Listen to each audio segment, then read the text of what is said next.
Welcome to Rambam in Depth. Today we're going to be discussing the Rambam Hilchos Chayvul Amazik Perik Aleph Halacha Gimel. But first, a little introduction. We know that a person who injures another person is liable. He has to pay, as the Rambam says in Halacha Aleph, 5 things. He has to pay nezek, the valuation, tsar, he has to pay for the pain, ripui, the doctor bills, sheves, the time that he's not able to work, oboshes, and the embarrassment.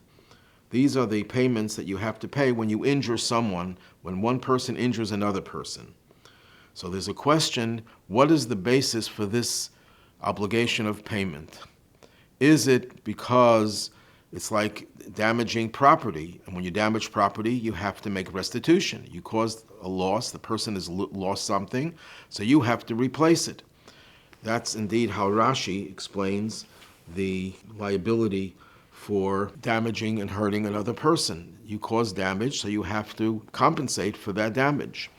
But the Rambam seems to have a different approach, and it seems from other Rishonim as well. The Rambam in Perik Aleph Halacha Gimel says,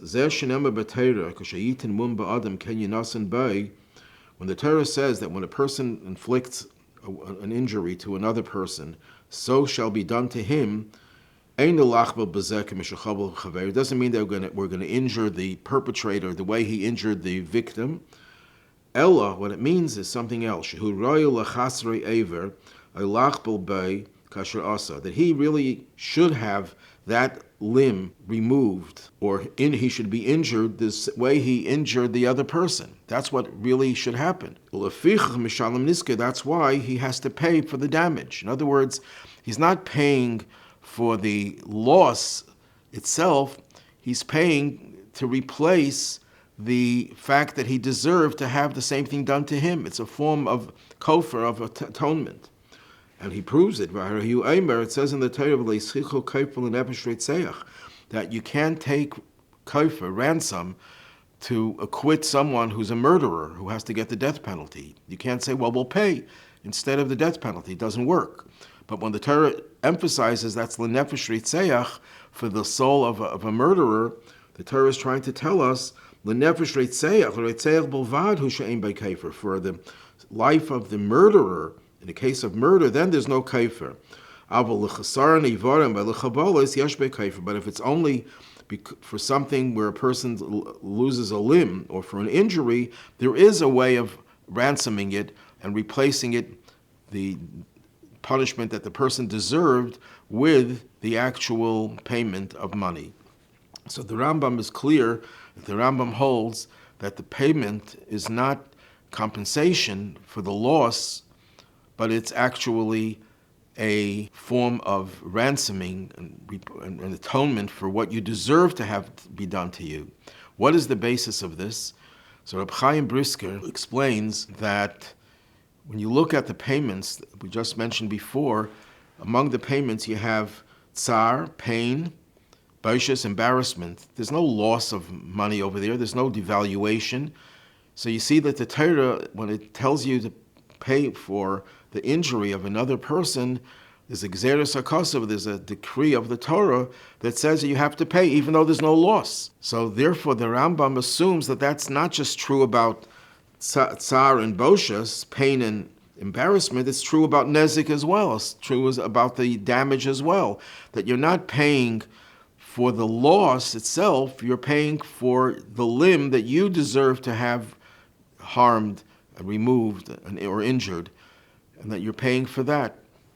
So it's essentially based on Gzeres HaKosov, but there's actually a way of explaining it.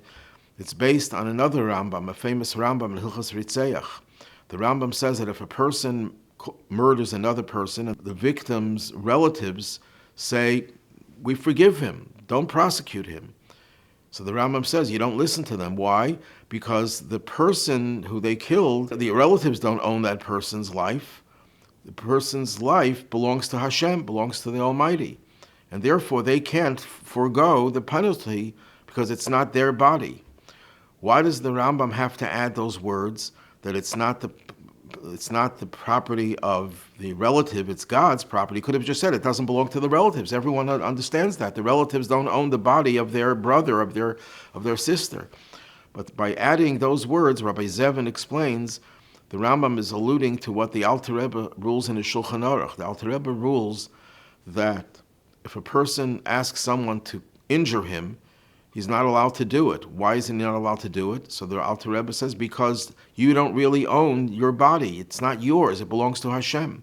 And that's what the Rambam is trying to add, a halacha, that even if the victim, before the victim expires, they say, please don't prosecute the murderer. I forgive him. It's not going to help because he doesn't own his own body either. The body belongs to Hashem.